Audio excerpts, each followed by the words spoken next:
below. For this experiment, you'll need a cup, 3 tablespoons of warm water, yeast, measuring and mixing devices, food dye, dish soap, and hydrogen peroxide.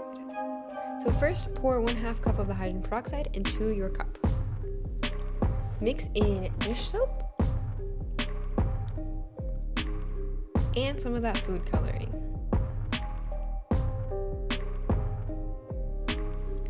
Then mix together 1 tablespoon of yeast with that bowl of warm water. Mix to combine.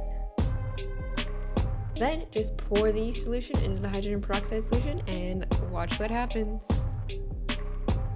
Thank you so much for watching. Stay tuned for more spooky science every day of October. Follow me on Instagram. Happy Halloween and keep it sciencey.